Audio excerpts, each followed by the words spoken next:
बार फिर पेश हुआ आपके सामने एक नई कार्यपत्रक लेके, जो कार्यपत्रक नंबर 92 जो कि गणित का कार्यपत्रक है। ठीक है, और इसमें हम त्रिकोणमिति की ऊंचाई और दूरियों वाले चैप्टर की पुनरावृत्ति करेंगे। ठीक है, पहला प्रश्न लिखा है, एक बिजली के खंभे एक बिजली खंभा 10 मीटर ऊंचा है और खंभे के शीर्ष पर बंधा हुआ एक स्टील का तार खंभे को सीधा रखने के लिए जमीन पर एक बिंदु बांध दिया गया। यदि तार खंभे के पास से क्षैतिज कोण से 45 डिग्री कोण बनाता है तो तार की लंबाई ज्ञात कीजिए। देखिए, जो इसमें कहा है, क्या कहा है कि खंभा है 10 मीटर ऊंचा, तो मान लेते हैं ये खंभा जो है, ये खंभा है 10 मीटर ऊंचा है, ये मान लेते हैं ए बी है। ठीक है, और ये तार है जो बिंदु सी से बांध दिया गया है। ठीक है, और ये कोण से लिखा 45 डिग्री का उन्नयन कोण। ठीक है, हमें बताना है तार की लंबाई। मान लेते हैं तार की लंबाई जो है वो क्या है, एक्स मीटर मान लेते हैं। ठीक है, ओके। माना तार की लंबाई बराबर है एक्स मीटर, तो अब हम त्रिभुज लेंगे। त्रिभुज ए बी सी में, देखिए त्रिभुज ए बी सी में क्या होगा, क्या है, ए बी अपॉन में ए सी, जो साइड गिवन हो और जो साइड फाइंड करनी हो उनका रेशियो लेते हैं। तो ये लंब बट्टे कर्ण हो जाएगा, साइन थीटा होता है ये, तो ये साइन 45 हो जाएगा।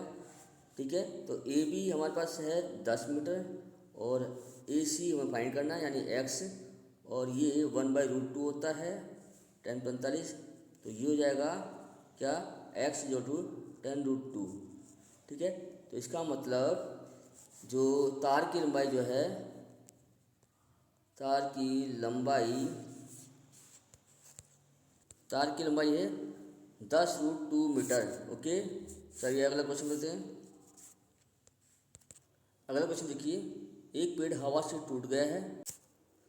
पेड़ का शीर्ष 30 डिग्री कोण पर और जड़ों से 30 मीटर की दूरी पर जमीन से टकराया। पेड़ की पूरी ऊंचाई ज्ञात कीजिए। मान लेते हैं पेड़ ये रहा है, ये पेड़ है।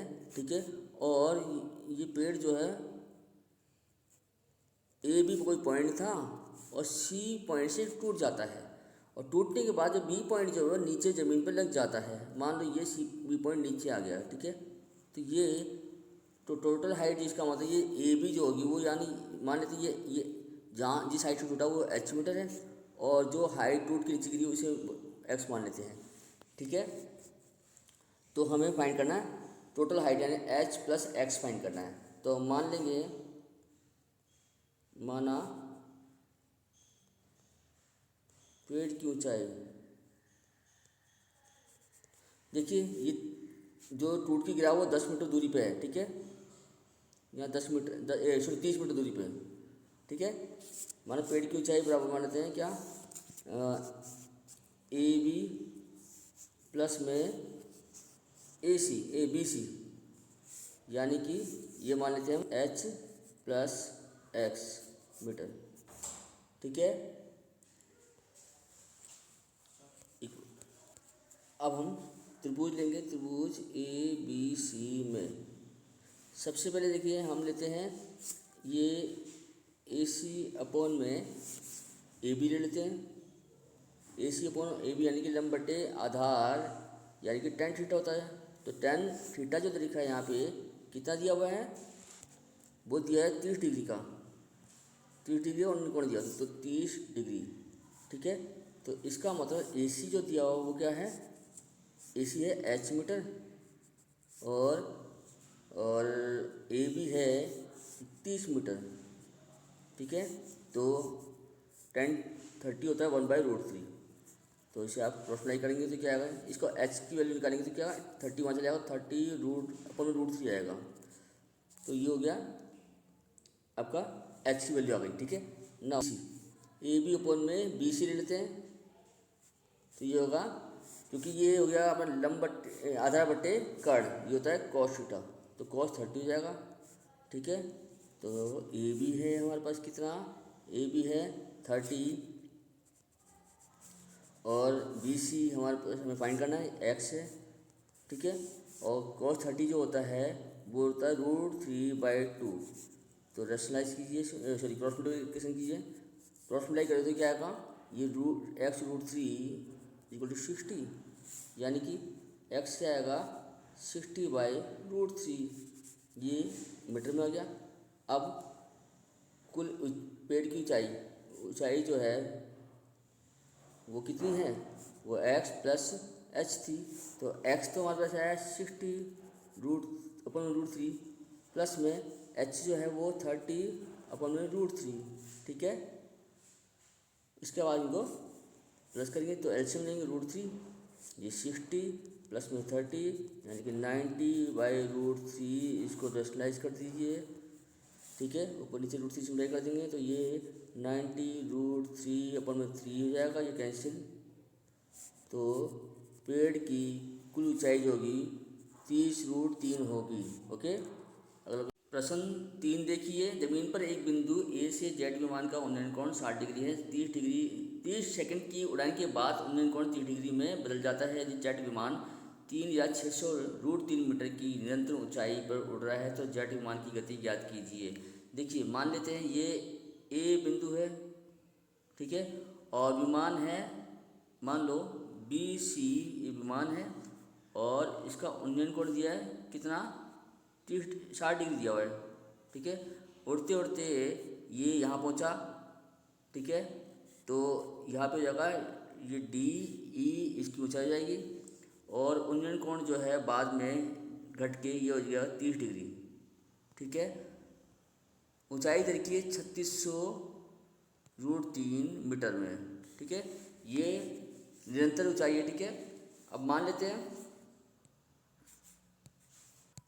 देखो बच्चों मान लेंगे हम कि बिंदु ए व विमान के ठीक नीचे वाले बिंदु C के बीच दूरी जो है वो AC यानी कि x मीटर है और वह तय की दूरी जो कि CE है y मीटर है, ठीक है। अब हम सोल्व करेंगे इसको। देखिए अब क्या करेंगे, सबसे पहले हम लेंगे triangle ABC, in triangle ABC। देखिए यहाँ पे BC जो कि हाइट है BC/में AC हो जाएगा, क्योंकि BC जो है हाइट थी ये वो 36√3। तो लंब बटे आधार हो गया, लंब बटे आधार के बाद tan थीटा देगा 60 डिग्री, ठीक है। अब इसको सोल्व करेंगे तो BC 3600√3 मीटर है बटे में AC है x, फाइंड करना है, ठीक है। और tan 60 जो है √3 होता है, ठीक है। सोल्व करेंगे, क्रॉस मल्टीप्लाई करेंगे तो क्या आएगा, आप सीधा सा x आप लिखते हो √3 आ जाएगा 3600√3 के नीचे, ठीक है। ऐसे ये कैंसिल हो जाएगा तो ये आएगा 3600 मीटर जो है वो x की वैल्यू आ जाएगी, ओके। अब देखिए अब ट्रायंगल लेंगे DAE में, इन ट्रायंगल DAE। तो यहाँ देखिए कि इसमें भी ये जो DE/में ले लेंगे हम AE, DE/में AE, ये भी tan थीटा ही बनेगा, लंब बटे आधार। तो यहाँ पे tan 30 होगा, ठीक है, एंगल 30 दिया हुआ है। और DE फिर 3600√3 मीटर अपॉन में AE हो जाएगा x + y, ठीक है। ये देख सकते हो आप x + y दोनों ऐड हो जाएंगे यहाँ से यहाँ तक, ठीक है। तो ये होगा tan 30 होता है 1/√3। अब आप क्या करेंगे, क्रॉस मल्टीप्लाई करेंगे इसको, तो ये क्रॉस मल्टीप्लाई करके क्या होगा, ये हो जाएगा x + y = हो जाएगा 3600 हो जाएगा। तो यानी ये हो जाएगा कितना, x + y = हो जाएगा 10,800 हो जाएगा। 3600 × 3 में मल्टीप्लाई करेंगे तो क्या होगा 10,800। अब यहाँ x की वैल्यू हमारे पास ऑलरेडी आ चुकी है, वो कितनी है 3600 आई है, देखिए x की वैल्यू 3600 है। तो यहाँ लिख देंगे हम x लिख देंगे 3600 प्लस में y = में है कितना 10,800, ठीक है। तो y = जाएगा 10,800 माइनस करेंगे 3600 वहाँ जाके, तो कितना आएगा बेटा? ये आएगा 7200। तो 7200 मीटर जो है ये आ जाएगी तय की दूरी। ठीक है, अब देखिए तय की गई दूरी है, तय की गई दूरी यानी कि डी जो है वो तुम्हें दिया हुआ है कितना? 7200 आ चुका है, 7200 मीटर। ठीक है, समय जो है यानी टाइम वो है 30 सेकंड। ठीक है, उसके बाद हमें निकालना है स्पीड यानी कि चाल यानी गति। गति यानी कि एस निकालना है, तो क्या होगा? डी बाई टी होता है ये। ठीक है, तो डी बाई टी, डी कितना है? डिस्टेंस 7200 और टी है कितना? 30, और इसको सोल्व कर लेंगे। ये कैंसिल कर दिया और ये इससे 24 दूनी 72 होता है, तो 240 मीटर आ गया। ठीक है, तो डिस्टेंस जो स्पीड जो आई वो कितनी आई? 240 मीटर पर सेकंड आई, लेकिन हमें इसे किलोमीटर पर आवर में लिखना चाहिए। तो क्योंकि हमें पता है कि 1 किलोमीटर में 1000 मीटर होते हैं, इसलिए 1000 से डिवाइड करना पड़ेगा मीटर को। और सेकंड जो 1 घंटे में 3600 सेकंड होता है, तो सेकंड को 3600 से डिवाइड करना पड़ेगा। इसका मतलब हम लिखेंगे 3600 बटे में 1000। यहाँ पे दोनों काम हो जाएंगे, तो ये जो 2 जीरो तो कैंसिल हो गए, इससे 1 जीरो हो गया, इससे कैंसिल। तो यानी कि आप मल्टीप्लाई करो 24 गुणा में 36। ठीक है, और ये आ जाएगा कितना? गुणा करने पे आ रहा है 764 किलोमीटर पर आवर, ये इसकी स्पीड हो जाएगी। ठीक है, अतः विमान की गति बराबर है 764 किलोमीटर प्रति घंटा। अगला क्वेश्चन देखिए, क्वेश्चन नंबर 4। एक प्रेक्षक 1.7 मीटर लंबा एक टावर से 20√3 मीटर दूर है। प्रेक्षक की आंख से मीनार की चोटी तक उन्नयन कोण जो है वो 30 डिग्री। टावर की ऊंचाई ज्ञात कीजिए। देखिए बेटा, यहाँ पे प्रेक्षक जो है वो खुद 1.7 मीटर है हाइट का है। ठीक है, ओके, और वो एक टावर को दिख रहा है यानी एक मीनार को दिख रहा है। मान लेते हैं ये मीनार है। ठीक है, ये मीनार मान लेते हैं, ये जो प्रेक्षक तो ए बी मान लेते हैं, और टावर यानी कि इसे मान लेते हैं सी डी। ठीक है, और ये एच मीटर मान लेते हैं, दिस इज एच मीटर। ठीक है,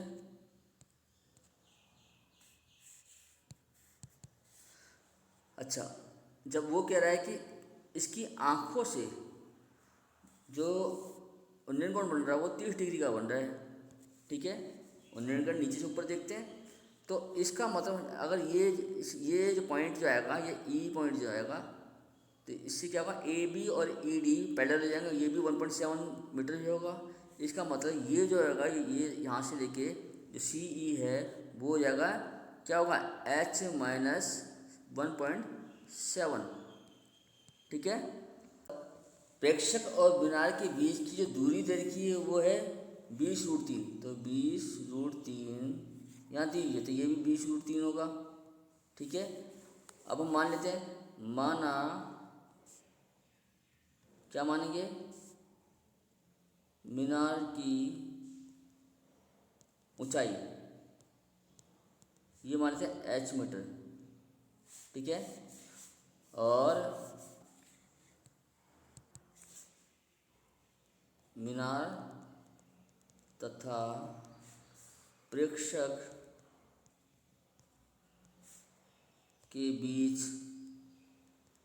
दूरी